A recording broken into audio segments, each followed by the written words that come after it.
عزیز بہنوں اور پیارے بھائیو، السلام علیکم ورحمۃ اللہ وبرکاتہ۔ پچھلی مجلس میں یا اس سے پہلے حمل، زچگی، اس کے کیا اس کے کیا اجور اللہ تعالیٰ نے رکھے ہیں اور اس سے محروم رہنے سے کیا نقصان ہوتا ہے، اس کا ذکر آ چکا ہے۔ امام الجوزی رحمہ اللہ نے یہاں پر آگے بڑھ کر کے اب ایک اور موضوع چھیڑا ہے۔ پہلے تو یہ کہ اگر کسی بہن کو اگر اللہ تبارک و تعالی اسے حمل کی توفیق دیتا ہے تو یہ بڑی اس کے لیے سعادت ہے۔ اب اگر اس کا کوئی بچہ ناتمام ہی کیوں نہ پیدا ہو، اللہ تعالیٰ اس پر بھی اجر دیتا ہے، لیکن چونکہ اس سلسلے میں بہت سی بہنیں اور بھائی لوگ کوتاہ ہوتے ہیں، بچے نہیں چاہتے، اس کی مختلف وجوہات اور دنیا کے لحاظ سے مختلف اس کے اسباب وہ بیان کرتے ہیں جس سے حمل گراتے ہیں۔ بسا اوقات اپنے شوہر کو بتائے بغیر عورت گراتی ہے، بسا اوقات شوہر زور دیتا ہے، عورت نہیں چاہتی ہے، بسا اوقات دونوں کی ملی بھگت رہا کرتی ہے۔ یہ تمام صورتیں آج ہمارے یہاں پائی جا رہی ہیں۔ امام الجوزی رحمہ اللہ نے ان تمام کا ذکر کیا ہے۔ اس کے بعد امام الجوزی رحمہ اللہ نے آگے ایک موضوع اور چھیڑا ہے جو بہت ہی ترغیب اور ترہیب کا ہے کہ اگر کسی کا بچہ مان لیجئے کہ بیمار ہی پیدا ہو، کمزور ہی پیدا ہو، اور اگر اس کا انتقال ہو جائے پیدا ہونے کے بعد، تو اللہ تبارک و تعالیٰ نے اس پر کتنا اجر رکھا ہے۔ امام الجوزی رحمہ اللہ نے اس مسئلے کو بڑی تفصیل سے لیا ہے، بلکہ ہر ایک بتایا کہ اگر کسی کی ایک اولاد پیدا ہو تو اس کا کیا اجر ہے، ایک اولاد کا انتقال ہو نابالغی میں تو اس کا کیا اجر ہے، 2 کا ہو تو اس کا کیا اجر ہے، 3 کا ہو تو کیا اجر ہے، 4 کا ہو تو، یعنی اس تفصیل کے ساتھ لیا ہے۔ اس کا مطلب یہ ہے کہ یہ فکرہ عورتوں کے اندر کوئی نیا نہیں، ہمیشہ سے پایا جاتا رہا ہے کہ اگر انہیں 2-3 اولاد ہو گئی تو اس کے بعد وہ اس سے بے نیازی برتتی ہیں۔ تو علی کل حال جو چیز سب سے پہلے یہاں پر ذکر ہے وہ یہ ہے کہ اگر عربی میں کہتے ہیں، حدیث میں سقط آیا ہے، یعنی وہ بچہ جو ابھی اپنی مدت پوری کرنے سے ماں کے پیٹ میں مدت پوری کرنے سے پہلے ہی وہ گر جائے، اور ظاہر بات ہے ابھی مدت پوری نہیں ہوئی ہے تو وہ زندہ نہیں رہتا، تو اس کا کیا اجر ہے۔ اس سلسلے میں چند حدیثیں نقل کی ہیں اور بعض آثار بھی، ان میں سے چند کا انتخاب ہم نے کیا ہے۔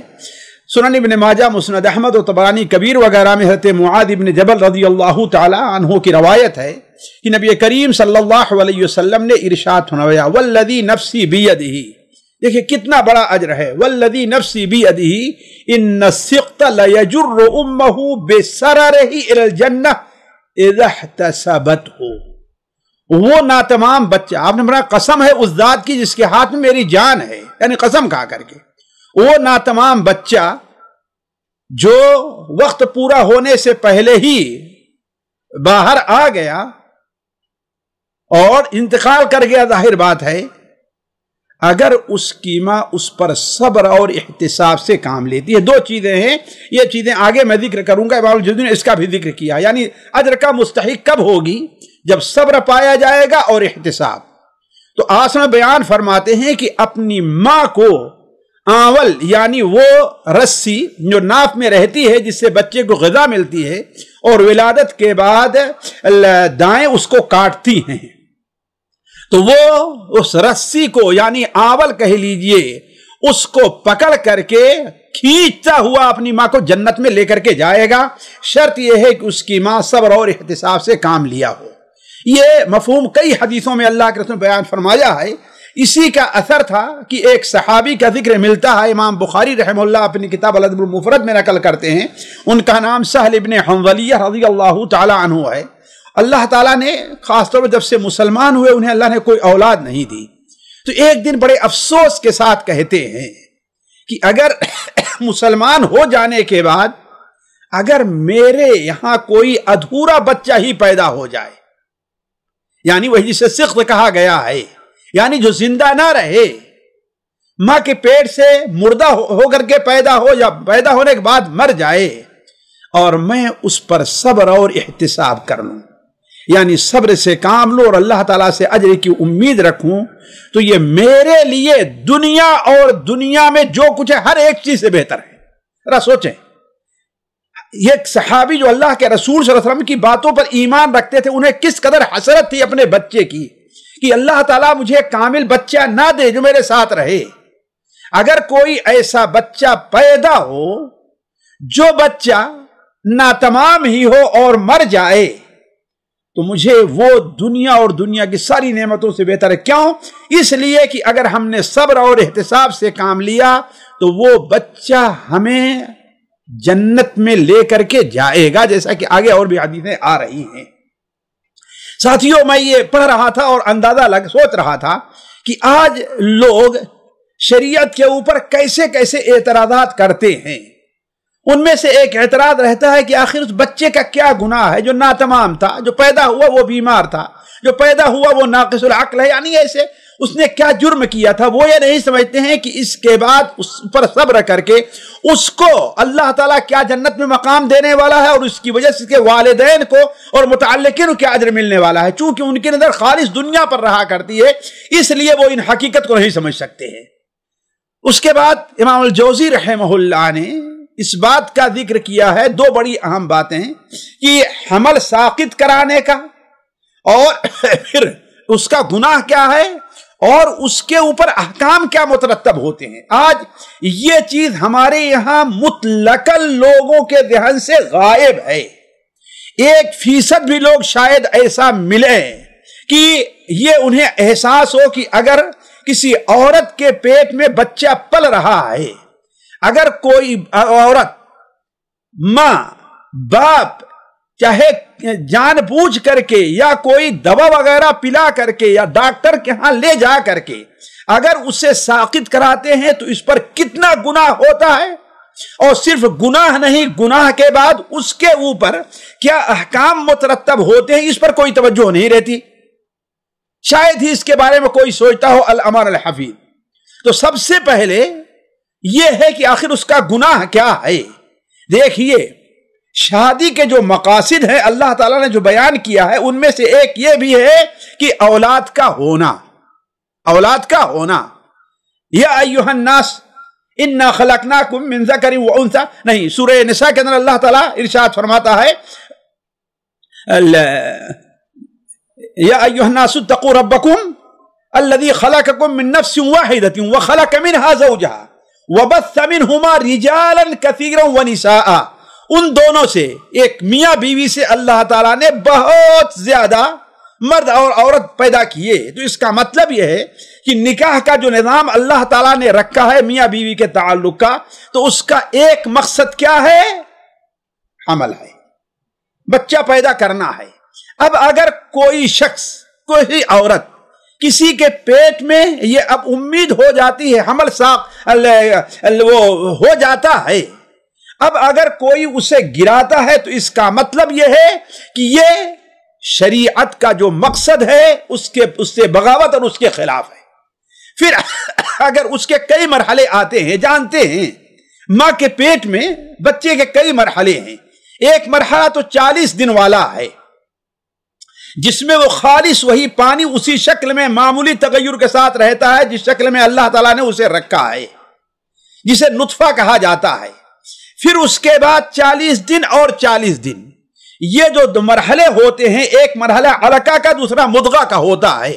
یعنی اس مرحلے کے اندر خاص طور پر 40 دن گزر جانے کے بعد، یعنی 80 دن پورا ہو جانے کے بعد، اب کیا ہے جو گوشت بنا ہوا تھا 40 اور 80 کے درمیان میں، اب اس گوشت کے اندر اللہ تبارک و تعالی انسانی جو ساخت ہوتی ہے اللہ تعالیٰ اسے بناتا ہے۔ ہاتھ ہے، پیر ہیں، پیٹ ہے، آنکھ ہے، یعنی سارے جو ہے اعضاء ہے جو بناتے ہیں۔ پھر اس کے بعد جب یہ مرحلہ 120 دن کا پورا ہو جاتا ہے، اب جب جس میں انسانی مکمل بن گیا ہے، تب اللہ تبارک و تعالی اس میں روح پھونکتا ہے فرشتوں کے ذریعے سے۔ پھر یہ روح اور جسم ماں کے پیٹ میں پلتے رہتے ہیں. جسم جب اس لائق ہو جاتا ہے 6 مہینے کے بعد، 7 مہینے 8 مہینے کے بعد، کہ اب وہ باہر آ کر کے وہ جسم جو ہے اس روح کے اٹھانے کے قابل ہو گیا ہے، تب بچہ ماں کے پیٹ سے باہر آتا ہے. یہ مختلف مراحل ہیں، اور ہر ایک مرحلے کا اللہ تعالیٰ نے، اللہ کے رسول صلی اللہ علیہ وسلم نے، بلکہ یہ شریعت میں کہ یہ ایک حکم ہے. مثال کے طور پر اصل چیز یہ ہے کہ کسی مرحلے میں ہے، اگر پہلے دن سے لے کر کے 40 دن کے مرحلے میں جبکہ نطفہ رہتا ہے تو یہ بھی گناہ کا کام ہے، گناہ ہے، بلکہ بہت سے علماء اسے گناہ کبیرہ کہتے ہیں. اس کی تھوڑی سی تفصیل میں آپ کے سامنے رکھوں گا. گناہ کبیرہ ہے، اور اگر یہی مرحلہ 40 دن کے بعد گزر ہو جائے، 40 دن گزر گئے، 80 ہو جائے، اور خاص طور پر جب 80 کے بعد کا جو مرحلہ آتا ہے، امام ابن الجوزی اور بہت سے علماء کے نزدیک اس میں بھی حمل کا ساقط کرنا جائز نہیں ہے. البتہ پہلی صورت میں صرف گناہ تھا جس کے لیے توبہ اور استغفار ضروری ہے. لیکن اگر یہ مرحلہ آ جائے جب خاص طور پر انسانی جسم بن جایا کرتا ہے، اس کے بعد سے مرحلہ کا بعد کا مرحلہ، تو یہ جبکہ بچے کی زیادہ امید ہو جاتی ہے کہ ہاں اب اولاد ہوگی، تو اس مرحلے میں گرانا گناہ کبیرہ کے ساتھ ساتھ اس کے اوپر یہ جرم ہے کہ اولاً اللہ تبارک و تعالی قیامت کے دن اس پہ سوال کرے گا، اور یہ ایک مومن جان کے مارنے کے گناہ میں یہ شامل ہے. جیسا کہ اللہ تعالیٰ فرماتا ہے وَإِذَا الْمَوْءُودَةُ سُئِلَتْ بِأَيِّ ذَنبٍ قُتِلَتْ. جس دن اللہ تبارک و تعالیٰ اس بچی سے پوچھے گا جسے زندہ درگور کیا گیا ہے کہ بِأَيِّ ذَنبٍ قُتِلَتْ، آخر اس کا کیا گناہ تھا. تو علماء کہتے ہیں کہ اللہ تعالیٰ اگر کوئی شخص 80 دن کے ہو جانے کے بعد بھی گراتا، اگرچہ روح نہیں پھونکی گئی ہے، پھر بھی اللہ تبارک و تعالیٰ اس کے اندر روح ڈال کر کے اس سے پوچھے گا کہ بِأَيِّ ذَنبٍ قُتِلْتَ، تجھے کیوں قتل کیا گیا ہے. یہ کیا ہوگا؟ اس نے اسے عذاب دینے کے لیے نہیں، بلکہ جس نے ایسا یہ کام کیا ہے اس کے اوپر حجت قائم کرنے اور اسے ذلیل اور رسوا کرنے اور اس کے اوپر عذاب کی حجت پورا کرنے کے لیے اللہ تبارک و تعالیٰ اسے سوال کرے گا.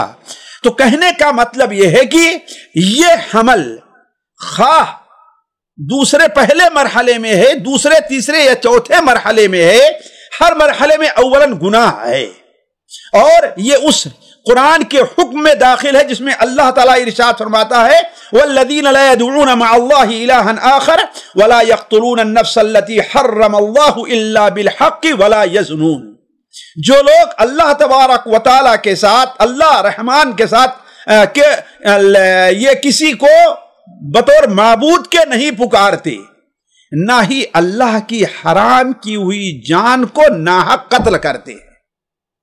اس کی تفسیر اگر دیکھنا چاہے تو صحیح بخاری اور مسلم حضرت عبداللہ ابن مسعود رضی اللہ تعالیٰ عنہ کی وہ حدیث ہے جس میں وہ بیان فرماتے ہیں کہ میں نے اللہ کے رسول صلی اللہ علیہ وسلم سے سوال کیا کہ اللہ تعالیٰ کے نزدیک سب سے بڑا گناہ کیا ہے؟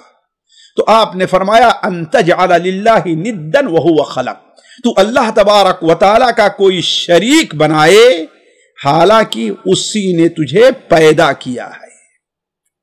اللہ ہی تیرا خالق ہے اور تو اس کو چھوڑ کر کسی اور کی عبادت کرے. ہم نے عبداللہ مسعود کہتے ہیں ہم نے پوچھا اس کے بعد کون بڑا گناہ ہے، ذرا دیکھیں گے، غور کریں.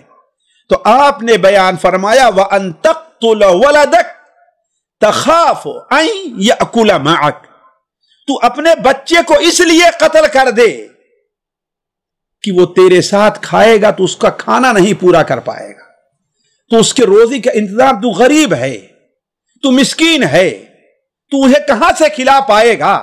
اگر فکر کریں تو کتنے لوگوں کے ذہن میں جو آج حمل ساقط کرواتے ہیں ان کے اندر یہی ذہنیت کام کر رہی ہے، ارے دو بچے ہیں کافی ہیں، 3 ہیں کافی ہیں، اور باقی کہ میں کیسے تربیت کر پاؤں گا، کیسے کھلا پاؤں گا، کہاں سے لے کر جاؤں، میں تو خود غریب ہوں. تو گویا اللہ کے رسول صلی اللہ علیہ وسلم نے خود اللہ تعالیٰ نے اسے شرک باللہ کے بعد سب سے بڑا گناہ قرار دیا ہے۔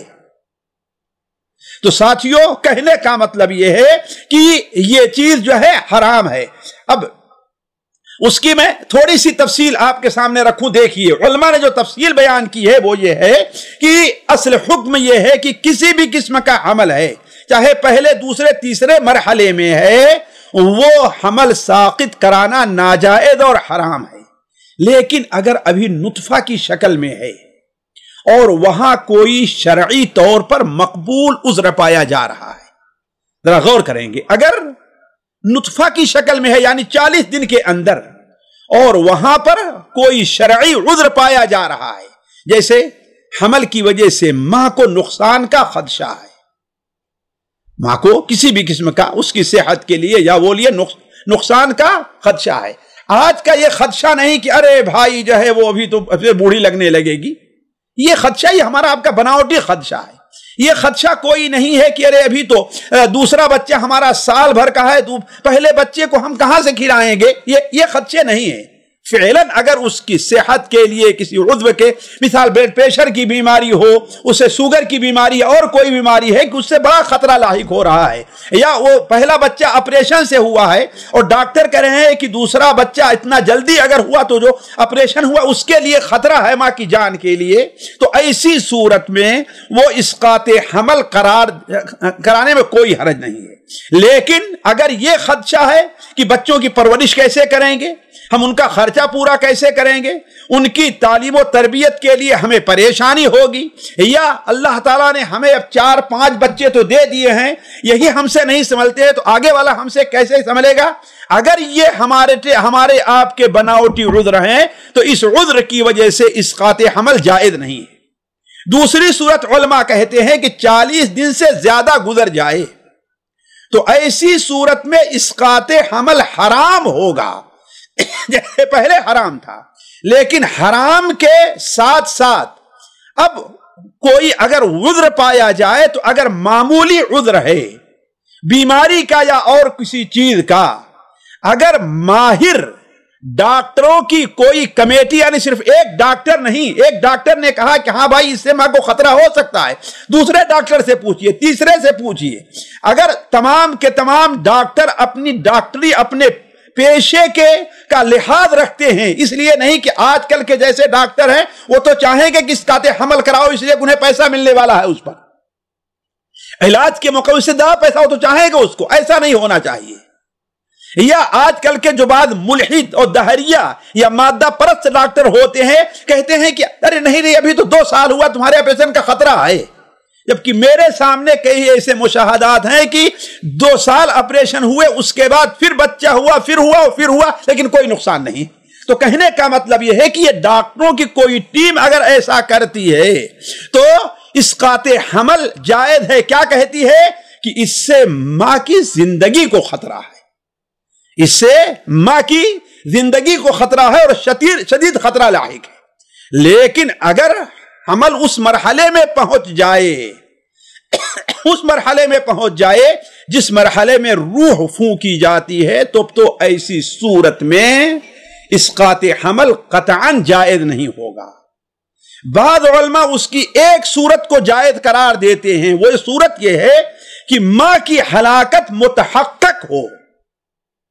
یعنی متحقق ہونے کا معنی کیا ہے کہ 100%، 95%، 90% یہ ہو کہ ہاں اگر حمل رہا تو ماں جو ہے مر جائے گی، یا اسے کوئی ایسا نقصان پہنچے گا کہ اس کی آنکھ چلی جائے گی، اس کا پیر چلا، کوئی ایسی صورت ہو سکتی ہے۔ تو ایسی صورت میں شرط یہی ہے کہ جائز ہوگا ماں کی جان کو بچانے کے لیے بچے کا گرانا۔ کیوں؟ اس لیے کہ ماں کی جان اہم ہے اس بچے کی جان کے مقابل میں، اور بعض علماء کہتے ہیں کہ وہ جائز ہی نہیں ہوگا، اس لیے کہ کسی ایک جان کو بچانے کے لیے دوسری جان مارنا یہ جائز نہیں۔ علی کل حال یہ سوچنے کی بات ہے کہ کس طریقے سے اس کا اہتمام کرنا چاہیے۔ اس لیے ایک مسلمان عورت کو اس بارے میں اللہ تعالیٰ سے ڈرنا چاہیے، اور لوگوں کے اپنے پیش کردہ جو آزار ہیں، جو بہانے ہیں، اس کو بنیاد بنا کر کے اسقاط حمل کرانا قطعاً جائز نہیں ہے۔ اب ہم آتے ہیں کہ اسقاط حمل کا کفارہ کیا ہے۔ دیکھیے، اگر کوئی عورت عمدن کوئی دوا استعمال کر کے یا کسی اور کے ذریعے سے اس مدت میں حمل ساقط کراتی ہے کہ ابھی روح پھونکی نہیں گئی ہے، تو اس کے اوپر گناہ ہے، اور دیت کوئی چیز نہیں۔ دیت کیا ہے؟ خون بہا۔ ابھی اس کو میں رکھتا ہوں کیا چیز ہے، یہی ہم کہتے ہیں کہ اس سلسلے میں ہمارے یہاں حتیٰ کہ بہت سے اہل علم جو یہ مسئلہ بیان کرتے ہیں وہ اس کی وضاحت نہیں کرتے، بہت سے لوگ اس پر توجہ بھی نہیں دیتے، اور بعض اہل علم کہتے ہیں کہ ہم نے پہلے کہا کہ اگر خصوصاً 80 دن گزر جانے کے بعد جبکہ انسانی جسم بننا شروع ہو جاتا ہے، اس وقت اگر کوئی عورت حمل گراتی ہے یا کوئی شوہر اپنے مجبور کرتا ہے حمل گراتی ہے، تو ایسی صورت میں اس کو دیت دینا ہوگا۔ دیت کیا ہے؟ دیت ہے ابھی آگے بتاتے ہیں۔ اور اگر روح پھونک جانے کے بعد حمل گراتی ہے تو اولاً اس پر دیت ہے، اور ثانیاً اس کے اوپر کفارہ ہے۔ یہ دونوں چیزیں ہیں، دیت ہے اور کفارہ ہے۔ دیت کیا ہے؟ دیت ہے کہ ایک غلام یا ایک لونڈی اس کو دینا ہوگا، اور وہ غلام اور لونڈی یا اس کی جو قیمت ہے ماں کو اب ملنے والی نہیں، اس کے دوسرے ورثہ کو، والد کو مل سکتی ہے، اس کے دادا، یعنی ظاہر بات والد نہیں ہے تو دادا کو ملے گی وہ، لیکن چونکہ ماں اس میں شریک ہے، اور اگر باپ بھی شریک ہے تو باپ کو نہیں ملے گا، وہ جا کر کے بھائیوں اور چچا وغیرہ کو ملے گا، اس سے، یا دادا ہے تو اس کو ملے گا، اس سے محروم کر دیے جائیں گے۔ یہ الگ مسئلہ ہے، لیکن اصل یہ ہے کہ اس کے اوپر ایک غلام کا آزاد کرنا۔ اس سلسلے میں جو اصل حدیث و صحیح بخاری وغیرہ میں ہے، ابو ہریرہ سے مروی ہے کہ قبیلے بنو حذیل کی دو عورتیں، بعض روایات میں دونوں ایک دوسرے کی سوکن تھیں، آپس میں لڑائی ہوئی، لڑائی بڑھتے مار پیٹ کی نوبت آ گئی، یہاں تک کہ ان میں سے ایک عورت نے ایک پتھر اٹھایا اور دوسری اپنے سوکن کو زور سے مارا، وہ پتھر جا کر کے اس کے پیٹ پر لگا۔ اس وقت وہ حمل سے تھی، اس کا بچہ ساقط ہو گیا اور مر گیا۔ نبی کریم صلی اللہ علیہ وسلم کی خدمت جب یہ مسئلہ آیا تو آپ صلی اللہ علیہ وسلم نے فرمایا کہ اسے دیت میں ایک غلام یا ایک لونڈی دینا ہے۔ یہ حدیث صحیح بخاری اور صحیح مسلم کے اندر ہے۔ آج جتنے لوگ جان بوجھ کر کے حمل ساقط کرواتے ہیں، خاص طور پر جب روح پھونک دی جاتی ہے، تو کیا کبھی اس پر سوچے ہیں کہ ان کے اوپر کتنا بڑا حق ہے؟ میں اس سلسلے میں شیخ الاسلام علامہ تیمیہ رحمہ اللہ کا 2 فتویٰ نقل کرنے پر اکتفا کرتا ہوں، جس سے مسئلے کو سمجھنے میں آسانی ہوگی۔ پہلا فتویٰ ان کا یہ ہے کہ ایک شخص نے اپنی بیوی سے کہا کہ اپنے حمل کو ضائع کر دو، جیسا کہ آج ہوتا ہے، اور اس نے نہیں مانا۔ پھر وہ کہتا ہے کہ نہیں، اس حمل کو ضائع کرو، اس کا جو گناہ ہوگا میرے اوپر ہے۔ اگر عورت ایسا کرتی ہے تو اس کا کیا حکم ہے؟ یعنی عورت راضی نہیں تھی، شوہر نے مجبور کیا، پھر وہ راضی ہو گئی اور کہا کہ ہاں بھائی اس کا گناہ میرے اوپر ہے، تو شیخ الاسلام ابن تیمیہ کہتے ہیں کہ اگر عورت ایسا کرتی ہے تو دونوں پر ایک ایک غلام آزاد کرنا ہوگا، ایک ایک غلام آزاد، یعنی دونوں کیا کریں، دو غلام آزاد کرنا ہے۔ اگر غلام نہ مل سکے، ذرا دیکھیں، اگر غلام نہ مل سکے تو دونوں لگاتار 2 مہینے کا روزہ رکھیں گے۔ آج ہمارے کتنے لوگوں کو یہ مسئلہ معلوم نہیں ہے۔ آج حمل ساقط کرانا ہمارے یہاں ایک معمولی سی چیز ہو گئی ہے، حتیٰ کہ بسا اوقات 5-5, 6-6 مہینے کا ہو جاتا ہے اور حمل ساقط کرا لیا جاتا ہے۔ کیا ہے اس کے اوپر؟ اگر دونوں پر میاں بیوی راضی ہیں تو دونوں پر کیا ہے، ایک ایک غلام آزاد کرنا ہے۔ اگر غلام نہ ملے تو 2 مہینے کا روزہ رکھنا ہے. یہ تو پہلی چیز ہوئی. اور دوسری چیز کیا ہے؟ نیز دونوں پر ایک غلام اور لونڈی کی قیمت بھی ان کے ورثہ کو دینی ہے جو اس قتل میں شریک نہیں ہوئے ہیں. جو اس قتل میں شریک نہیں ہوئے ہیں. وہ لونڈی کی قیمت کتنی ہونی چاہیے؟ ماں کی دیت کا 10واں حصہ. مثال کے طور پر دیت کتنی ہے؟ 100 اونٹ ہے. 10واں حصہ کتنا ہوگا؟ ماں کی دیت 50 اونٹ بنے گی. اصل پوری دیت 100 اونٹ ہے. ماں کی دیت کتنی بنے گی؟ 50. اس کا 10واں حصہ کتنا ہوگا؟ 5 اونٹ ہوگا. اس وقت سعودیہ میں جو 100 اونٹ کی قیمت لگائی گئی ہے وہ 300 ریال 3 لاکھ ریال ہے. جی 3.5 تک چلی گئی. بڑھا دی ہے، ذرا دیکھ لیں. 3 لاکھ تھی، گویا کہ اب کتنی ہو گئی ہے؟ 3.5 لاکھ. اس لیے کہ اونٹ کی قیمتیں اور وہ اس میں ہے. اب اگر 5 اونٹ ہیں تو آپ سوچئے کہ کم سے کم اسے 15,000 ریال جو ہے بطور جرمانہ کے دیت کے دینا ہے. 15,000 ریال ہمارے ہاں حساب لگا لے، انڈیا کے حساب سے گویا 3 لاکھ 4 لاکھ روپے ہوں گے تقریباً. پاکستان کے لحاظ سے تو 8-10 لاکھ بن جائیں گی. یعنی اگر کوئی عورت اس مسئلے کو سمجھیے، اہل علم بھی اس پر توجہ دیں، کتنا بڑا مسئلہ ہے. خصوصاً روح پھونک جانے کے بعد اگر کوئی عورت اپنے آپ حمل ساقط کراتی ہے رضا مندی سے کہ ہاں بھائی اولاد نہیں چاہیے، یا وہ عورتیں جنہوں نے ناجائز کام کیا اب اس کو ساقط کرا رہے، کتنا بڑا گناہ ہے. ذرا دیکھیں آپ. پہلی تو چیز کیا ہے؟ غلام آزاد کرنا. اگر نہ ملے تو 60 دن کا لگاتار روزہ رکھنا ہے. اور بعض علماء کہتے ہیں اگر 60 دن کا روزہ رکھنے سے بھی عاجز آ جائے تو اسے 60 مسکینوں کو کھانا کھلانا. اور بعض علماء کہتے ہیں اگر عاجز آ جائے کھانا نہیں کھلانا، یہ اختلافی مسئلہ ہے. لیکن یہ پہلا حکم ہے. اور دوسرا کیا ہے؟ مثال کے طور پر وہ شوہر والی عورت ہے اور شوہر کو بتائے بغیر اگر حمل ساقط کراتی ہے، اگر حمل 80 یا کہیے کہ 120 سال کا ہو، 120 دن کا ہو گیا ہے، یعنی اس میں روح پھونکی جا چکی ہے، تو اس کی دیت کیا ہے؟ ماں کی دیت کا 10واں حصہ ہے. اس کی قیمت ادا کرنی ہوگی جو آج سعودی عرب کے لحاظ سکے کے لحاظ سے کتنا ہے؟ 15,000 ریال سے اوپر ہے. 15,000 ریال سے اوپر ہے. اور یہ دیت اس کو ملے گی، ماں کو اس کا حصہ نہیں ملے گا. حالانکہ بیٹے کی میراث میں ماں کو حصہ ملتا ہے لیکن اس میں نہیں ملے. کیوں؟ اس لیے کہ اسی نے قتل کیا ہے. اگر باپ شریک رہا تو باپ کو بھی حصہ نہیں ملے گا. لیکن اگر جو ہے شوہر معاف کرنا چاہے تو الگ مسئلہ ہے، دیت نہیں. لیکن دیت نہیں دینی ہوگی، لیکن کفارہ تو ہر حال میں دینا ہوگا. آگے ایک فتویٰ پوچھا گیا کہ ایک حاملہ عورت نے ٹھوکر مار کر کے یا کوئی دوائی پی کر کے اپنا حمل گرا لیا ہے تو اس کا کیا حکم ہے؟ جیسا کہ آج کل عام طور پر ہوتا ہے، دوا ہے اور بہت سی جو ہے آپریشن ہوا کرتے ہیں صفائی وغیرہ کے ذریعے سے.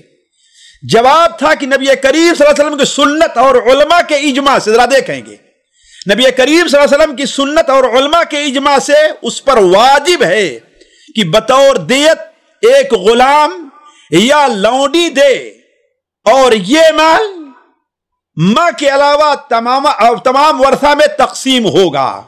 اگر اس بچے کا باپ ہے تو یہ بے دیت اس کو ملے گی. اگر بچے کا باپ چاہے تو اس دیت کو اپنی بیوی پر سے ساقط کر سکتا ہے. اور غلام کی یہ جو قیمت ہوگی اس کی ماں کی دیت کا 10واں حصہ یا 50 دینار ہوگی. اس زمانے میں ذرا دیکھیے، اور 1 دینار 4.25 گرام کا ہوا کرتا تھا. 4.25 کو اگر 50 سے ضرب کرتے ہیں تو گویا 200 یعنی 200 تقریباً 250 یا اس کے قریب جو ہے، ذرا سوچیں، 250 گرام سونا یعنی اس کی قیمت دینی ہوگی.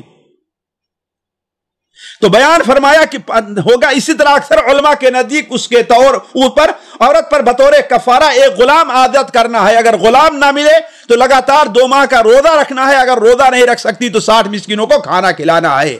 تو کہنے کا مطلب یہ ہے کہ بہنیں ہماری خصوصی توجہ دیں کہ یہ 3 یا 4 مرحلے ہیں۔ پہلا مرحلہ ہے 40 دن تک، اس مرحلے میں بھی حمل ساقط کرنا آسان نہیں ہے بلکہ گناہ ہے، گناہ کبیرہ ہے۔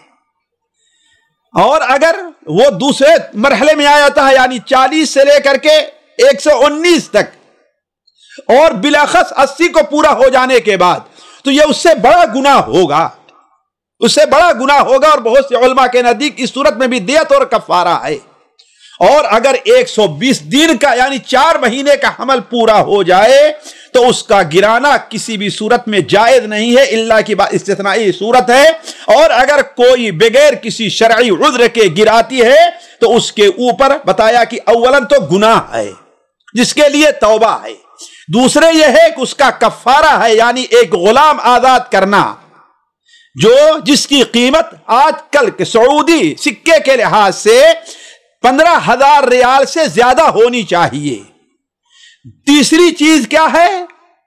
اس کے اوپر کفارہ ہے یعنی وہ تو بطور دیت کے دینی ہے، دوسری بات ہے یعنی جس کی قیمت 15,000 سے ریال زیادہ ہوگی۔ اور تیسری صورت اس کے اوپر کفارہ ہے یعنی وہ ایک غلام آزاد کرے گی، یا آزاد نہیں کر سکتے جیسے کہ آج کل غلام نہیں ہے تو 2 مہینے کا لگاتار روزہ رکھے گی۔ اگر 2 مہینے کا لگاتار روزہ نہیں رکھ سکتی ہے تو اللہ تبارک و تعالی سے یا تو توبہ کرے یا ان علماء کے قول کے مطابق 60 مسکینوں کو کھانا کھلائے۔ اس کے بعد امام الجوزی رحمہ اللہ نے اب یہ ذکر کیا ہے کہ حمل ساقط نہ کرائے اور بچہ جنے۔ اگر بچہ بیمار تھا یا اور کوئی وجہ تھی اگر پیدا ہوتا ہے اور اگر انتقال کر جاتا ہے تو اس کا کس کا اجر ہے بیان کیا ہے۔ سب سے پہلے ایک اولاد کا، میں اس سے متعلق 2 حدیثیں آپ کے سامنے رکھتا ہوں۔ سنن ترمذی، مسند احمد، صحیح ابن حبان میں ایک تابعی ہیں ابو سنان، ایک راوی بڑے مشہور ہیں، وہ بیان کرتے ہیں کہ میرے بیٹے سنان کا جب انتقال ہوا اور میں اسے دفن کر کے قبر سے باہر آنا چاہا تو ابو طلحہ الخولانی نامی ایک تابعی ہے، انہوں نے وہ دہانے پر بیٹھے ہوئے تھے، میرا ہاتھ پکڑا اور مجھے نکالا سہارا دے کر کے، اور پھر فرمایا کیا میں تمہیں ایک خوشخبری نہ دوں، ایک خوشخبری نہ سناؤں؟ میں نے کہا ضرور سنائیے۔ انہوں نے کہا کہ مجھ سے ضحاک ابن عبد الرحمن نے حدیث بیان کی، اور ضحاک ابن عبد الرحمن کہتے ہیں مجھ سے ابو موسیٰ اشعری نے حدیث بیان کی، اور ابو موسیٰ اشعری کہتے ہیں کہ نبی کریم صلی اللہ علیہ وسلم نے فرمایا جب کسی بندے کا کوئی بیٹا اور بیٹی بھی اسی میں داخل ہے اس کا انتقال ہو جاتا ہے تو اللہ تعالیٰ جو فرشتے اس کی روح لے کر کے پہنچتے ہیں تو اللہ تعالیٰ کہتا ہے قبضتم ولد عبدی، میرے بندے کے بیٹے کو، اس کی روح کو تم لوگوں نے قبض کر لیا۔ فرشتے کہتے ہیں اللہ تعالیٰ جی ایسا ہے اس لیے کہ آپ کا حکم تھا۔ اللہ کہتا ہے قبضتم ثمرۃ فؤادہ، تم لوگوں نے اس کے دل کو ٹکڑے کو اس سے چھین لیا۔ فرشتے کہتے ہیں کہ ہاں۔ اللہ تعالیٰ فرماتا ہے کہ لیکن میرے بندے نے کیا کہا ایسے موقع پر؟ اس نے کہا الحمدللہ علی کل حال انا للہ و انا الیہ راجعون۔ اللہ اس نے تیری تعریف کی اور انا اللہ پڑھا ہے۔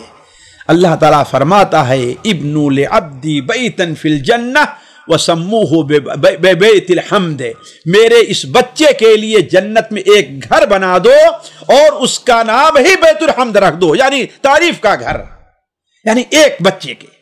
اسی طریقے سے نبی کریم صلی اللہ علیہ وسلم کے ایک مولا ہیں، آپ کے چرواہے تھے، حضرت ابو سلمہ رضی اللہ تعالی عنہ، ان کے حدیث مسند احمد اور طبرانی کبیر وغیرہ میں ہے کہ اللہ کے رسول صلی اللہ علیہ وسلم نے ارشاد فرمایا، ساتھیوں کتنی عظیم یہ بشارت ہے ان لوگوں کے لیے جن کی اولاد بچپنے میں بالغ بلوغت کی حد کو پہنچنے سے پہلے دنیا سے چلی جاتی ہے، کتنی عظیم بشارت ہے. آپ نے فرمایا بخن بخن لخمس ما اثقلہن فی المیزان.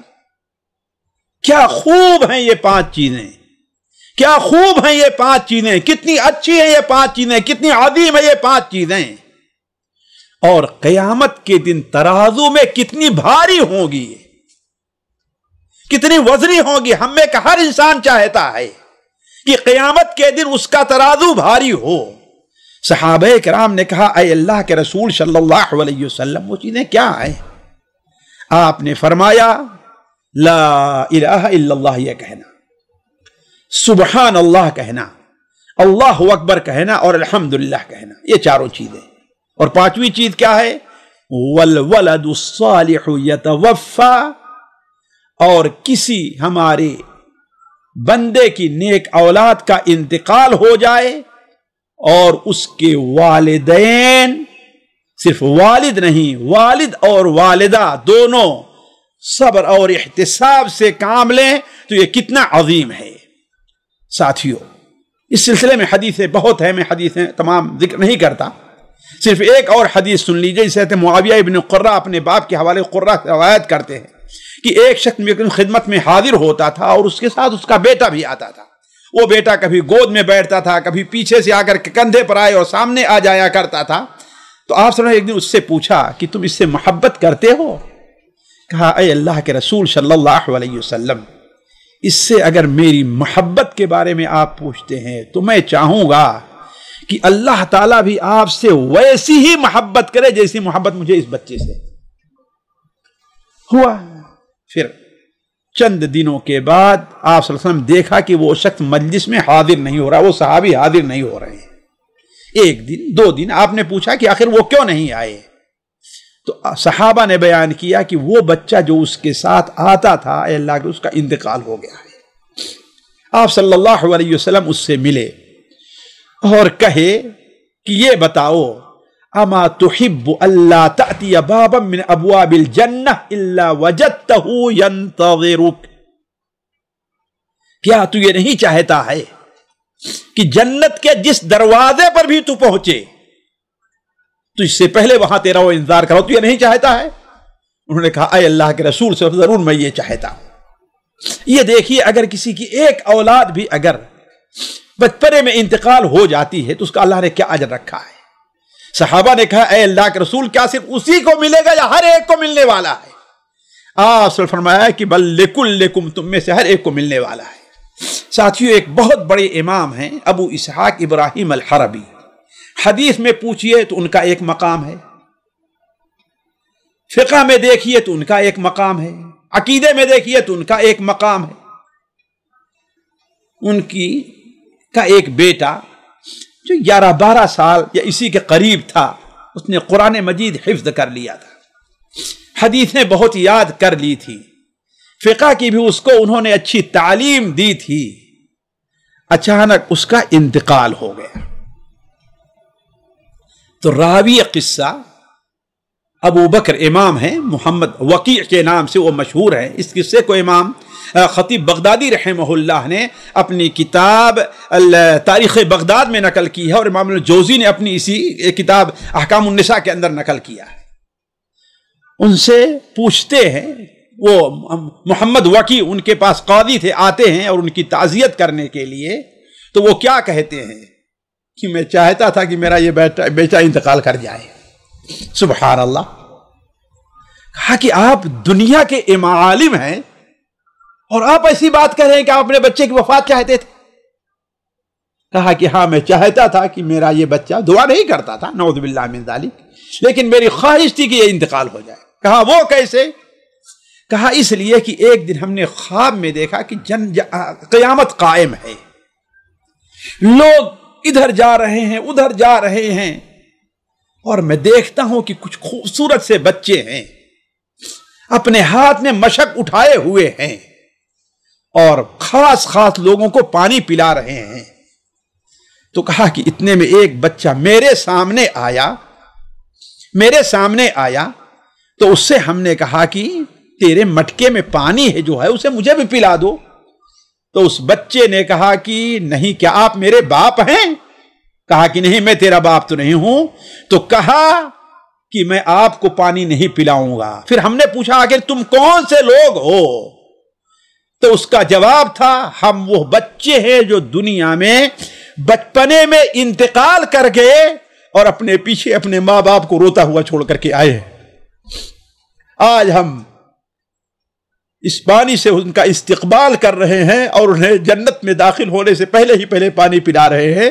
تو امام ابو اسحاق حربی رحمہ اللہ نے کہا اسی دن سے میں تمنا کرتا تھا کہ کاش کہ میری خواہش تھی کہ میرا بچہ ہی مر جائے تاکہ قیامت کے دن میرے لیے کوئی بھی سہارا بنے۔ ساتھیو، اگر اس موضوع کو میں آگے بڑھاتے جاؤں صرف حدیثیں نقل کرتے ہوئے تو بڑا لمبا ہے، اس لیے امام جوزی نے صرف ترغیب کے لیے، بہنوں کو ترغیب دینے کے لیے بتایا نا کہ کتنی حدیثیں نقل کی ہیں کہ ایک بیٹے کی وفات پر، پھر حدیث نقل کی ہے کہ 2 بیٹے کی وفات کے اوپر کتنا اجر ہے۔ اس میں صحیح بخاری اور مسلم کے حضرت ابو سعید خدری کو روایت نقل کی ہے کہ عورتیں نبی کریم صلی اللہ علیہ وسلم کی خدمت میں حاضر ہوئی اور عرض کیا کہ اے اللہ کے رسول صلی اللہ علیہ وسلم، آپ کے پاس تو مرد ہی حضرات آتے ہیں اور ہمیشہ وہ غالب رہتے ہیں، ہم عورتوں کے لیے کوئی خاص دن خاص کر دیجئے جس میں ہم آپ کے پاس حاضر ہوں۔ چنانچہ آپ نے وعدہ کیا اور وقت مقررہ پر جب آپ پہنچے تو آپ نے انہیں وعد فرمایا، انہیں کچھ باتوں کا حکم دیا، اور اس کے بعد ان میں سے ایک بات آپ نے یہ فرمائی ما منکن امرات یموت له 3 من الولد الا كانوا له حجابا من النار، تم میں سے جس عورت کے بھی 3 بچے جو ہے انتقال کر جائیں تو اللہ تبارک و تعالی کے نزدیک وہ اس کے لیے جہنم سے آڑ بنیں گے۔ ایک عورت نے کہا اے اللہ کے رسول کسی کے ایک ہی ہو، تو آپ نے فرمایا کسی کے ایک ہی کیوں نہ ہو وہ بھی جنت میں جائیں گے۔ اس طریقے سے امام الجوزی رحمہ اللہ نے متعدد حدیثیں نقل کی ہیں اور ہر ایک کے الگ حدیث کے میں ہیں الگ الگ جو ہے، یعنی ایک کا اجر اور ہے، 2 بچوں کا اجر اور ہے، 3 بچوں کا اجر اور ہے، اللہ تبارک و تعالیٰ نے رکھا ہے 3 بچوں کا اجر۔ تو کہنے کا مطلب یہ ہے کہ صرف یہ اس لیے تاکہ ہماری بہنوں کو اور ہمارے بھائیوں کو ترغیب ہو کہ یہ چیز جو اللہ تعالیٰ کی ایک فطرت ہے اس سے وہ لوگ پیچھا چھڑانے کی کوشش نہ کریں۔ پھر اس کے بعد آگے چل کر کے ایک نقطہ رکھا ہے اور جوزی نے کہ آخر یہ اجر ملنے کا والا کیا ہر ایک کو ملے گا، ہر مسلمان کو ملنے والا، یا کچھ اس کے لیے شرط ہے؟ جی ہاں ساتھیوں، اس کے لیے 2 شرط ہے۔ ایک شرط یہ ہے کہ انسان صبر کر لے، اور دوسری شرط یہ ہے کہ صبر کے ساتھ ساتھ وہ ثواب کی نیت رکھے، اس لیے کہ اگر ثواب کی نیت رکھا تو صبر کرنے میں آسانی ہوگی۔ یہ 2 شرطیں پائی جانی چاہیے، اس لیے کہ اسی لیے اللہ کے رسول صلی اللہ علیہ وسلم ثواب کا بہت بڑا اجر بیان فرمایا ہے۔ صحیح بخاری اور مسلم حضرت ابو سعید کی خدری حدیث ہے، آپ لوگ بار بار سنے ہوں حضرت ابو سعید خدری کی کہ آپ نے کیا بیان فرمایا، ما اوتی احد عطاء اوسع خیرا واوسع من اللہ تبارک و تعالی نے اپنی نعمتوں میں سے صبر سے بہتر اور وسیع کوئی نعمت اپنے بندے کو نہیں دی۔ تو کسی کو اللہ تعالیٰ صبر عطا کر دیتا ہے تو اس کا مطلب یہ ہے کہ اسے اللہ کی بہت بڑی نعمت ملی ہے۔ حضرت علی رضی اللہ تعالیٰ عنہ نے اشعث ابن قیس سے کہا کہ ایک بار ان کو لکھ بھیجا، کہا کہ دیکھو ایمان اور بنیت ثواب اگر تم نے صبر کر لیا تب تو ٹھیک ہے، ورنہ تسلی تو تم کو ہو ہی جائے گی۔ صبر تو انسان کو آ ہی جاتا ہے، صبر تو ایک حیوان کو بھی آ جاتا ہے۔ یعنی انسان 1 دن 2 دن بہت روئے، غم کا خوب اظہار کرے، آنسو بہاتا رہے، آنسو بہانا عیب نہیں، آگے مطلب ہی ہے، لیکن ظاہر بات بے صبری جو ہے یعنی شکایتیں کرنا، اپنے بال کو نوچنا، اپنا چہرہ پیٹنا اور زور زور سے بین کرنا، یہ جو صورتیں ہوتی ہے بے صبری کی، یہ اگر انسان پہلے مرحلے میں نہیں کر لیتا ہے تو پھر اس کا وہ یہ اجر نہیں ملے گا، اس کو اجر ملنے والا نہیں ہے۔ اسی لیے ایک حکیم نے بڑی بہترین بات کہی ہے، وہ کہتا ہے کہ جو صبر ایک عقل مند انسان پہلے دن کر لیتا ہے صدمے کے اوپر، وہ صبر جاہل آدمی 5 دن کے بعد کرتا ہے۔ اس لیے 5 دن بعد صبر کرے، کتنا دن روتا رہے گا وہ۔ حضرت انس بن مالک رضی اللہ تعالی عنہ نے نبی کریم صلی اللہ علیہ وسلم کا ایک واقعہ نقل کیا ہے جو صحیح بخاری اور صحیح مسلم میں ہے کہ آپ صلی اللہ علیہ وسلم کا گزر ایک عورت کے پاس سے ہوا جو اپنے بچے کی قبر کے پاس بیٹھ کر کے رو رہی تھی۔ آپ نے اس سے فرمایا اللہ سے ڈرو اور صبر سے کام لو۔ وہ عورت آپ کو پہچانتی نہیں تھی، لہذا اس نے کہا آپ کو میرے غم کا کیا علم ہے، میرے اوپر جو مصیبت آئی ہو آپ کے اوپر نہیں ہے، چلیے آپ اپنا کام دیجیے، مجھے اپنا کام کرنے دیجیے۔ اللہ کے رسول صلی اللہ علیہ وسلم نے اسے اسی حالت پر چھوڑ دیا اور وہاں سے گزر گئے۔ اسی درمیان وہاں سے ایک صحابی گزرے، اس عورت سے پوچھا کہ وہ جو کھڑے تھے تمہارے پاس انہوں نے تم سے کیا بات کہی؟ کہا کہ میں نے نہیں پہچانا۔ کہا وہ اللہ کے رسول صلی اللہ علیہ وسلم۔ کہا کہ اللہ کے رسول ہے؟ یہ کہنا تھا تو گویا اس کے اوپر پہاڑ ٹوٹ پڑا، وہ اس کے بہت طاری ہو گئی اور سیدھے بھاگتی ہوئی نبی صلی اللہ علیہ وسلم کے گھر آئی اور اسے تعجب ہوا، وہ سمجھتی تھی کہ کوئی بادشاہ ہیں، دروازے پر پہرے دار لگے ہوں گے، ہمیں جانے نہیں دیں گے۔ دیکھتی تھی یہاں پر بالکل معاملہ صاف ہے۔ آپ کے گھر جا کر کہتی اے اللہ کے رسول صلی اللہ علیہ وسلم معذرت کے ساتھ ہم نے آپ کو پہچانا نہیں ہے۔ آپ نے فرمایا الصبر عند الصدمۃ الاولى یا الصبر عند اول صدمۃ، صبر تو وہی ہے نا کہ صدمے کے پہلے مرحلے میں وہ صبر کر لے۔ تو یہ جو اجر اللہ تبارک و تعالی نے بیان کیا ہے، یہ اجر جو ہے اسی وقت ملنے والا ہے کہ اولاً صبر سے کام لے، ثانیاً احتساب یعنی ثواب کی امید رکھے، اور تیسری چیز کیا ہے کہ صبر پہلے ہی مرحلے میں کر لے، یہ نہیں کہ 2 3 دن 4 دن ہفتہ واویلا مچائے پھر اس کے بعد صبر کرے تو پھر کچھ اجر ہونے والا نہیں ہے۔ لیکن اس کا یہ معنی نہیں ہے کہ رونا جائز نہیں ہے، اس کا یہ معنی نہیں ہے، نہیں، رونا اور ہے اور نوحہ اور ماتم کرنا اور ہے۔ آنکھ میں آنسو آ جانا، دل کا غمگین ہو، غمزدہ ہونا، یہ اور بات ہے، اور زبان سے ہائے ہائے پکارنا، ارے وہ میرے پہاڑ، وہ میرے بڑے، ارے وہ میرا لال، اس قسم کے الفاظ پکارنا اور مسئلہ ہے۔ یہاں تک پہلے مسئلے کا تعلق ہے تو اللہ کے رسول صلی اللہ علیہ وسلم کا دل بھی غمزدہ ہوا اور آپ کی آنکھوں سے بھی آنسو آئے۔ اس سلسلے میں بہت سی حدیثیں ہیں، سب سے مشہور واقعہ حضرت انس بن مالک نے بیان کیا ہے، عبد الرحمن بن عوف نے نبی کریم صلی اللہ علیہ وسلم کے بیٹے کی وفات پر یعنی ابراہیم کی وفات پر کہ آپ صلی اللہ علیہ وسلم کو جب معلوم ہوا، آپ صلی اللہ علیہ وسلم جایا کرتے تھے، ہمارے خیال سے ان کا نام تھا ابو سیف، وہ لوہار تھے، آپ صلی اللہ علیہ وسلم کہ بیٹے وہاں پر مدینہ کے کنارے وہاں پر دودھ پیا کرتے تھے، تو آپ صلی اللہ علیہ وسلم کے پاس جا کر بچے کو دیکھ کر کے آیا کرتے تھے، کبھی صحابہ کرام کے ساتھ گئے، کبھی اکیلے گئے۔ حضرت انس مالک بیان فرماتے ہیں کہ ایک بار آپ گئے، ہم آپ کے ساتھ گئے تو آپ صلی اللہ علیہ وسلم انہیں لیا، چوما، انہیں چاٹا، انہیں ان کا منہ اپنے منہ پر رکھا، اپنا منہ ان کے منہ کے اوپر رکھا اور آپ چلے آئے۔ پھر کہا دوبارہ ہم آپ کے ساتھ ایک بار گئے، حضرت عبد الرحمن بن عوف تھے، سعد بن ابی وقاص تھے، معاذ بن جبل تھے آپ کے ساتھ، تو اس وقت گئے کہ بیٹا جو ہے جانکنی کے عالم میں تھا۔ آپ صلی اللہ علیہ وسلم نے اپنے ہاتھوں میں اسے اٹھا لیا اور آپ کی آنکھوں سے آنسو بہ نکلے، اشکبار ہو گئی۔ حضرت عبد الرحمن بن عوف نے کہا اے اللہ کے رسول، آپ میں رونے سے منع کرتے ہیں اور آپ خود رو رہے ہیں۔ آپ نے فرمایا اے عبد الرحمن، یہ رحمت ہے، یہ رحمت کے آنسو ہیں۔ اللہ تبارک و تعالی اس پر گرفت نہیں کرتا، گرفت کرتا ہے اس پر جو زبان سے نکلے انسان کے۔ تو کہنے کا مطلب یہ ہے کہ اس سلسلے میں بار بار آپ لوگ سنتے آئے ہیں، میں اس طرف تفصیل سے نہیں جانا چاہتا، حالانکہ امام جوزی نے بطور ترغیب کے لیے عورتوں کو اور مردوں کے ترغیب کے لیے بہت سی سلسلے میں حدیثیں ذکر کی ہیں، میں اس طرف نہیں جانا چاہتا کہ یہ اس سے جو ہے کیا ہونے والا ہے، صرف یہ ذکر کرنا ہے کہ اب اصل چیز کیا ہے۔ یہ جو اجر امام جوزی رحمہ اللہ نے لکھا ہے وہ کیا ہے، صبر کے اوپر ہے، اور نوحہ اور ماتم سے اللہ کے رسول نے منع فرمایا ہے، جیسا کہ متعدد متعدد حدیثوں کے اندر آپ صلی اللہ علیہ وسلم نے ارشاد فرمایا کہ اربعون من امتی من امر الجاہلیہ، یہ حدیث حضرت ابو مالک اشعری کی ہے کہ میری امت کے اندر 4 کام ایسے جو جاہلیت کے ہیں جو باقی رہ جائیں گے۔ ایک کام کون ہے؟ یہ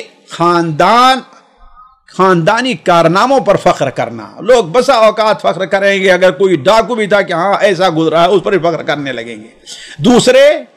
دوسری چیز کیا ہے؟ دوسروں کے عیب، نسب میں عیب لگانا، ارے تو کس خاندان کا ہے، معلوم ہے تو کس ذات کا ہے۔ تیسری چیز کیا ہے؟ ستاروں کے ذریعے بارش طلب کرنا، یعنی ستاروں کو اس میں یہ تاثیر سمجھنا کہ انہی کے ذریعے سے بارش ہوا کرتی ہے۔ اور چوتھی چیز کیا بیان فرمایا آپ نے؟ نوحہ کرنا۔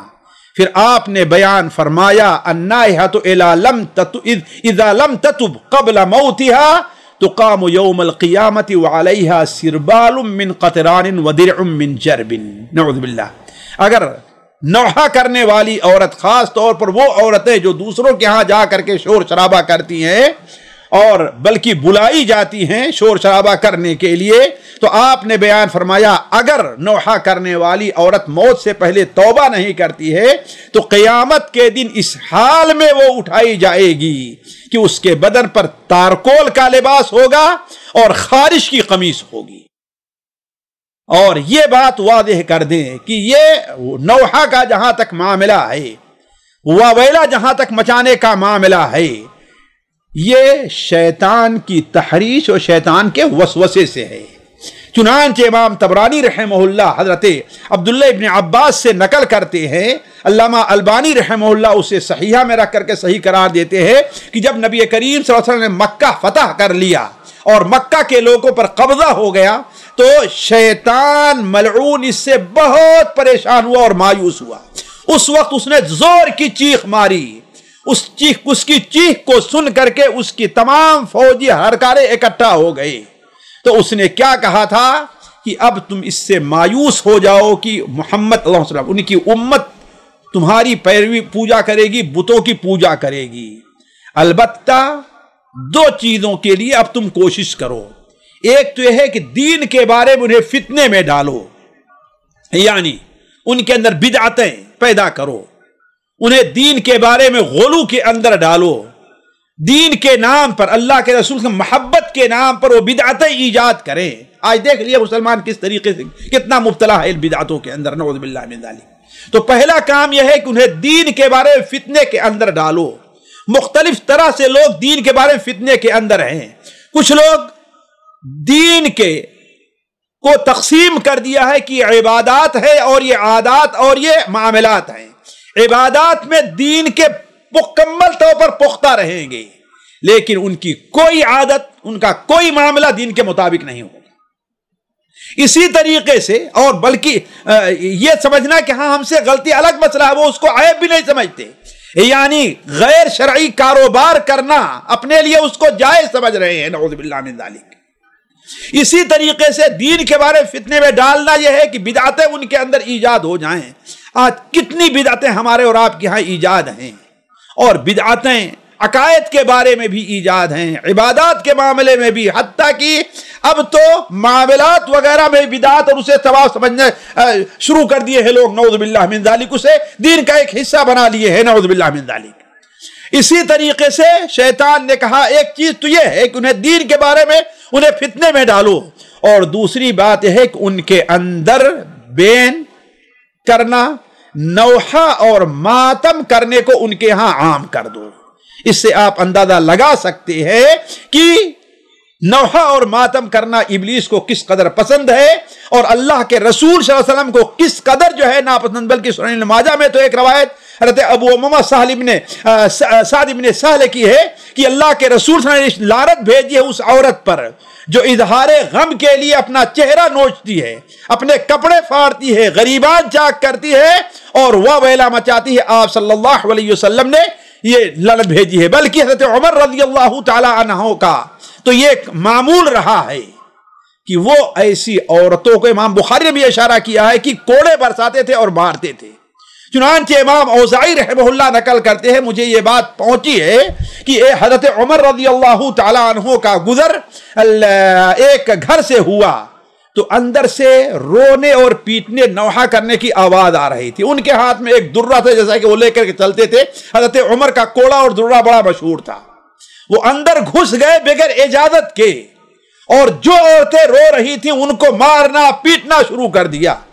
یہاں تک کہ تمام عورتیں بھاگی. وہ عورت جو سب کی سردارین بن کے اسے نائحہ کہا جاتا تھا, وہ ماتم کرتی تھی, وہ عجیب عجیب الفاظ استعمال کرتی تھی لوگوں کو رلانے کے لیے, اس کو مارنا شروع کیا, یہاں تک کہ اس کا دوپٹہ گر گیا.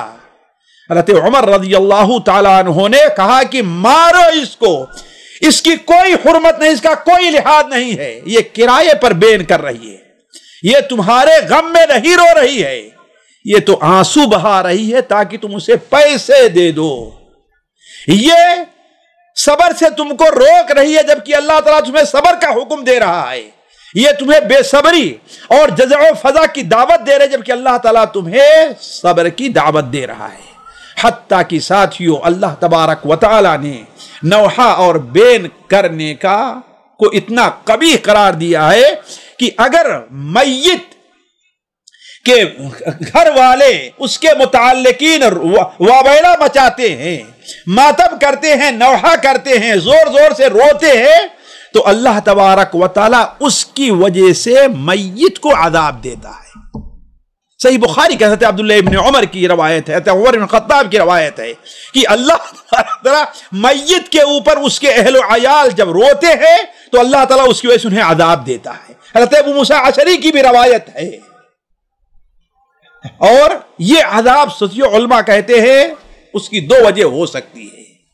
ایک وجہ تو یہ ہے کہ یہ عذاب اس شخص کو ہوگا جس شخص کے ہاں یہ رواج ہے کہ ہاں لوگ بین کرتے ہیں میت پر اور منع کر کے نہیں گیا ہے, جسے امید ہو کہ لوگ اس کے اوپر بہت روئیں گے, چیخیں گے, چلائیں گے, ماتم نوحہ کریں گے, لیکن اس نے منع نہیں کیا ہے. لیکن وہ شخص جو منع کر کے گیا ہے, وصیت کر کے گیا ہے, اس پر راضی نہیں ہوا ہے. اس لیے کہ زمانے جاہلیت کے اندر ایک رواج تھا کہ لوگ بلکہ وصیت کرتے تھے کہ میرے اوپر اتنا رونا تاکہ لوگ بھی سمجھیں کہ میں کتنا عظیم تھا. تو اس عذاب اسی صورت میں ہوگا کہ وہ شخص جانتا تھا کہ روئیں گے اور منع نہیں کیا, یا وصیت کر کے گیا, یا اس کے یہاں یہ رواج چلتا تھا کہ ہاں بھائی روتے تھے ایسے, لیکن وہ منع نہیں کر کے گیا, تب تو اس کو عذاب ہوگا. لیکن اگر منع کر کے گیا ہے تو وَلَا تَزِرُ وَازِرَةٌ وِزْرَ أُخْرَىٰ, کوئی دوسرا کسی کا بوجھ نہیں اٹھائے گا. ورنہ نعوذ باللہ من ذلک حسن حسین رضی اللہ تعالیٰ کے اوپر عذاب ہوگا, نعوذ باللہ من ذلک نہیں, عذاب ان کے اوپر تو بری ہے, بلکہ منع کر کے گئے ہیں وہ کہ میرے اوپر جو ہے نوحہ اور ماتم نہ کرنا. دوسری بات علماء نے یہ کہا ہے کہ اللہ نے یہ فرمایا ہے کہ تجھے عذاب ہوگا, یہ نہیں کہا کہ اسے عقاب اور سزا ملے گی. فرق ہے اس لیے کہ عذاب جو ہوتا ہے کبھی روحانی ہوتا ہے, کبھی نفسانی ہوتا ہے, کبھی جسمانی ہوتا ہے, اور عقاب جو ہوتا ہے وہ جسمانی ہوا کرتا ہے. تو اسے عذاب نہیں دیا جائے گا اس قسم کا عذاب جو جسمانی ہوتا ہے, بلکہ اسے نفسانی عذاب ملے گا. جیسا کہ حضرت برا ابن عازب رضی اللہ تعالیٰ عنہ کے بارے میں آتا ہے کہ ان کی بہن ان کے اوپر جب غشی طاری ہوئی, حضرت نعمان بن بشیر بیان کرتے ہیں کہ نہیں, عبداللہ ابن رواحہ کے بارے میں آتا ہے, نہیں برا ابن عازب کے, کہ ان کی بہن جب ان کے اوپر غشی ایک بار طاری ہو گئی, یعنی بالکل نزع کی کیفیت, تو وہ رونے لگی, ارے میرے پہاڑ, ارے میرے بھیا, ارے میرا سارا ڈوب گیا, اب تو کوئی کمانے والا نہیں رہ گیا ہے. پھر تھوڑی دیر میں ان کو ہوش آیا تو کہا کہ تم نے جو کچھ بھی کہا ہے مجھ سے کہا گیا کہ ہاں تو ایسے ہی ہے. بلکہ حضرت موسیٰ اشعری کی ایک روایت میں ہے کہ جب کسی کے بارے میں ایسا کہا جاتا ہے کہ وہ ہمارے مدد کرنے والے, یہی تو ہمارے لیے کمانے والے تھے, چلے گئے, اب کیا ہوگا. جیسے کہ ہمارے ہاں رہتا ہے, بہت سے لوگ کہیں گے ارے اب ہمارے بچوں کو کیا ہونے والا, وہی تو کما کر کھلانے والے تھے, ایسا کہتی عورتیں. بلکہ یہ چیز بعد پڑھے لکھے لوگ بھی کہہ دیتے, ان کے گھر کے اندر بھی ہوتا ہے, ارے اب تو ہمارے بچے چھوٹے ہیں, نابالغ ہیں, اب کیا ہوگا ان کا. سنا, ہم نے اپنے کان سے سنا ایسے لوگوں کو. یہ چیزیں کیا ہیں, بین کرنے میں داخل ہیں. تو اللہ کے رسول صلی اللہ علیہ وسلم حدیث ہے کہ فرشتہ اس کو چوک مارتا ہے اس کے جسم کو, کہتا تو ایسے ہی ہے,